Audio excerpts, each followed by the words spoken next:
Listen to some vintage. You know, this was 8 years ago, 2009. Man, it's been a long time. You know what that toolbox needs? Some more batteries. Yes. Some AA batteries. I might need a couple more. Just a few more. Oh, dude.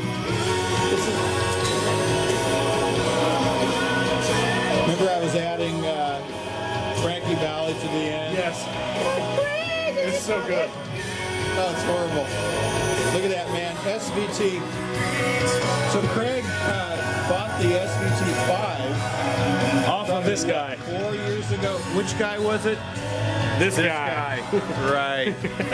It's been well longer than that. And really used it a long time and then found a great deal It on was right after we recorded this record. Because we were tracking when I saw this on your shelf. Oh, yeah. And that was from Kent Kristen in lieu of actual money. Sorry, Kent. I'm just kidding around. It's all good. Barter system. Yeah, the barter. Right. Did I report it? I don't remember. And you've had the old coffin spiderweb pedal board for quite a long time. Yes, and I'm amazed it's still surviving. Well, it's just it's so solid in simplicity. You've got your MXR, which you can get some girth and gain from. Yes. Plus the Sonic Stomp BBE. Which is, I'm using the rack mount version right now. This is just a backup in case we're doing like fly dates or something like that. Isn't that cool? Yep. Or backline rig. That makes sense. I remember doing fly dates where you had to be able to count on stuff. Mm-hmm. And I think there were, out of all those gigs in the summer of 98, 99, 3 times my rack failed to operate, and I had to either just use my wah-wah and a channel switcher on a Marshall. Okay. And one gig, though, somebody had a Digitech 2101 that I was able to program 5 different surfer tones. Because, we went from Walking on the Moon to Enter Sandman with one foot switch. All right, now we'll check in on Craig later and the bass, the weapon of choice. Yes. Which I think he has continued to lower, and now wears around his ankles, and it is probably the coolest bass stance in history. It's not quite there, but hey, I got carpal tunnel back in '84. I was playing an Ibanez Flying V. Oh, nice. And I knew it looked cool low. Yeah, but we were playing 3-4 nights a week, 3 1-hour sets. Ooh, yeah. And my right hand started getting a little funny feeling, and then my left hand right along that thumb started getting numb and tingly at the same time. And Heidi's stepdad said, that sounds like carpal tunnel to me. You might want to change the position of the guitar. And I did. We may go into maybe a 15 out in the garage and mic it up just to have a little bit. But that thing... More for presence. That thing would just explode whatever you give it. I'm sorry. Whew. We can find a 410 laying around or a, God Even forbid, 810. Oh, yeah. Should have brought it now. Do you know back in '84 when we were just a 3-piece, my bass player had not 1 but 2 SVT cabs on stage every gig. That's my goal. And I had both. Yeah. 1 on each side of the drums. It was phenomenal. I'd actually love to have 4, 2 on each side of the drums. That's insane. Yeah, start with 1 and then your roadies sue you for their chiropractic bills. Yes, mine's one of the old 70s 810s. Really? The shallow ones. Oh, really? Mm-hmm. With the handles on the side. So they're not quite as heavy. It's still heavy. Oh, dude. And it's in a road case, too. 8 speaker magnets. Yes. Yeah, you're killing me. You're killing me. Yes. All right, very good. Whatever. Dude, no one cares. You're an old man now. No one cares. And without the mask, you're about as That's it. horrifying as like a slight hangnail. That's not really new though. It's kind of been that way for a long time. Nothing new under the sun. Yeah, that's right. John Browning, pastor, husband, loving father of 4, in the face of death. It's all good. So we're gonna get some coffee, and we got some tones dialed in. It's like this is again relying entirely on the old crap that Tim has lying around, but it's good crap. That's 1978 crap. That's 1982 crap. That's just plain old crap. That's like, it is a 91 first year release. Mine was the first year. It's good stuff. It's like the yard sale sign I saw in town today. It said "junk you want." With an arrow pointing that way. I'm like, yes. Hey, I can't wait to get rid of that. Well, that's your junk, but that ain't my junk. Yeah, now it's my junk. That's the junk you want. That's right. All right, Craig. So this is the most organic bass tone we've ever gone for, I think, and it sounds pretty cool. In the history of T.T. Bush or just grave robber? So we're going out of that Ampeg, and one speaker is a single 15, being mic'd up with a MXL ribbon mic into a Joe Meek Pre. Over here, going into a 212 cabinet, we got an 80K 51 condenser mic going into a Aphex tube mic Pre direct to the board. And we're putting them both together. We got the phase right, so don't breathe. And we're ready to track. Actually, we're going to put a ribbon mic on a 412. Keep it simple for Shane. Shane, what an idiot. So I think we're in good shape. All that backlight, can't even see your hairy face. You don't need to. It's a good looking face, though, buddy. Let me tell you. Well, thanks.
Beautiful.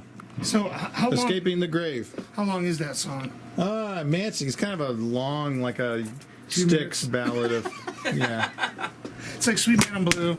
Exactly. It's like a Yes song. Mm-hmm. So Yes, or like Focus, one of those prog bands.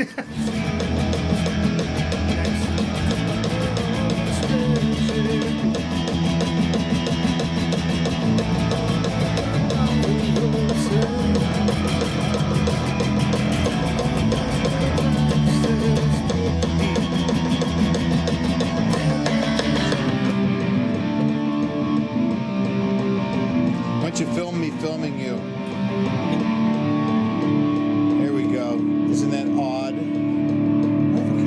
I have one of those too. I have a telephone. Hey. Look, right there on the desk, a telephone. A telephone. Camera panning to. So, Craig, we just finished with your basic tracks. Got one pass of guitar. Got your bass done, and that's pretty much where we had the settings. Right, your preamp level was all the way pegged, dimed, as we say. Yes. Now remember, we deselected the low, so we'd get a little more throaty, and then the master was only on that. It was so loud in here; it was incredible, really cool. And then Sean, you played my old Les Paul into this pedal. This is the Zach Wild. Zachy.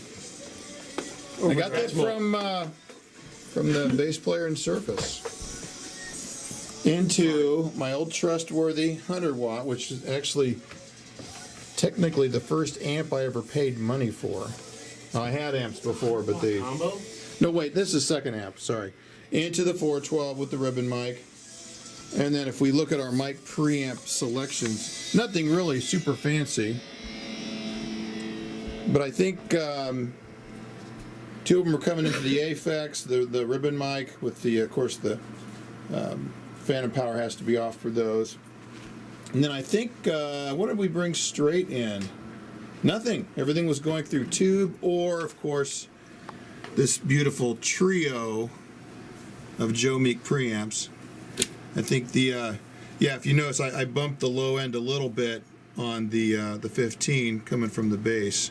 Other than that, it's all air moving, pure good. In fact, it was all air moving. So great. First day finished with Grave Robber in the studio.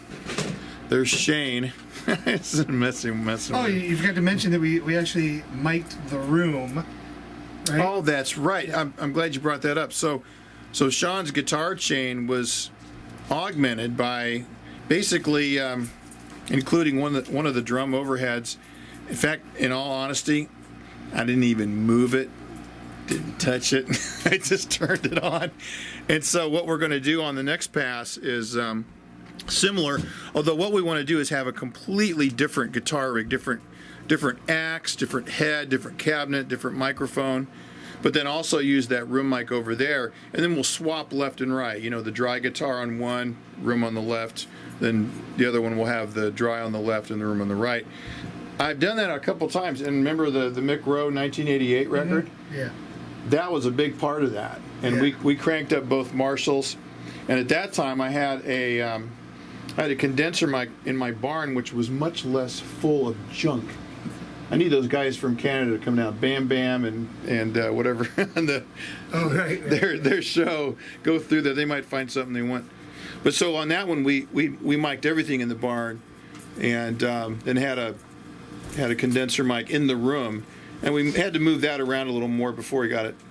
What you can also do on that too, if you record a stereo track of that, or either way, but it was a lot easier. You can actually take a sample adjuster. It's mostly made to tighten things up. Let's say the mic was that farther away from the cabinet and the guitar sounds weird. Well, then you delay the one that's closer. You can never tell it in the rhythm. We're talking milliseconds to make it phase coherent. And you can actually give yourself a little bit bigger room by delaying that room mic a little bit. I'm going like this because it's a slider on my plug-in. Well, I think And it sounds cool. One of the things I think is cool that we're already doing with this record versus other records was keeping it ratty and noisy and rock and roll and organic. Whereas Yeah. we're always organic here because we don't do anything here. It's Yeah. not organic, but kind of a little more. I don't want to say a little more produced because I'm sure the production is going to be great, but just a little more raw and dirty and ratty, and making it sound like when you walk into a venue and you see a band playing. That's Right. kind of the goal, and it already just the basic What tracks was without doing anything to it. That's what it sounds like. Already. What was the first? What was the name of the first Grave Robber record? Be Afraid. Okay, Be Afraid had Mark Menard on drums, and to this day, Doug Van Pelt will say that's my favorite one because Yeah. it sounds little no click. Yeah, there's no more out click. of control. The second record is my favorite as far as production goes. Yeah. That's what got the Telltale Heart and all that stuff on it, and because I just think the sonically, especially when you get into the Sabbath song, what was that? Children of the Grave. Children of the Grave, man, that's killer. You let me do the whammy bar a noise, you know. Yeah. But for some people, it's like, well, it's not as cool. And I totally get that, man. You want cool, soupy, real tones. So we vowed on this that we weren't going to have anything on the record that wasn't literally air moving.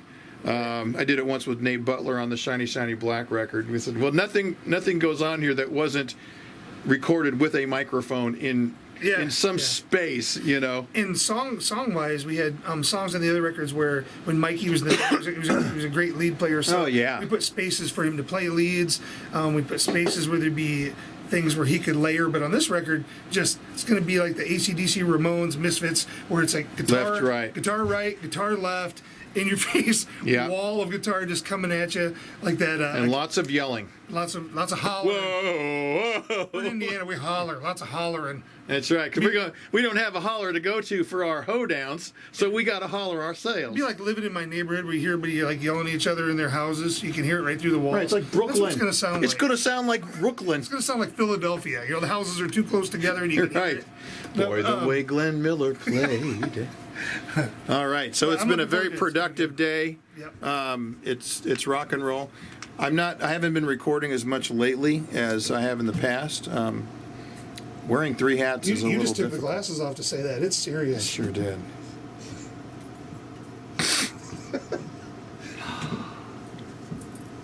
No, seriously.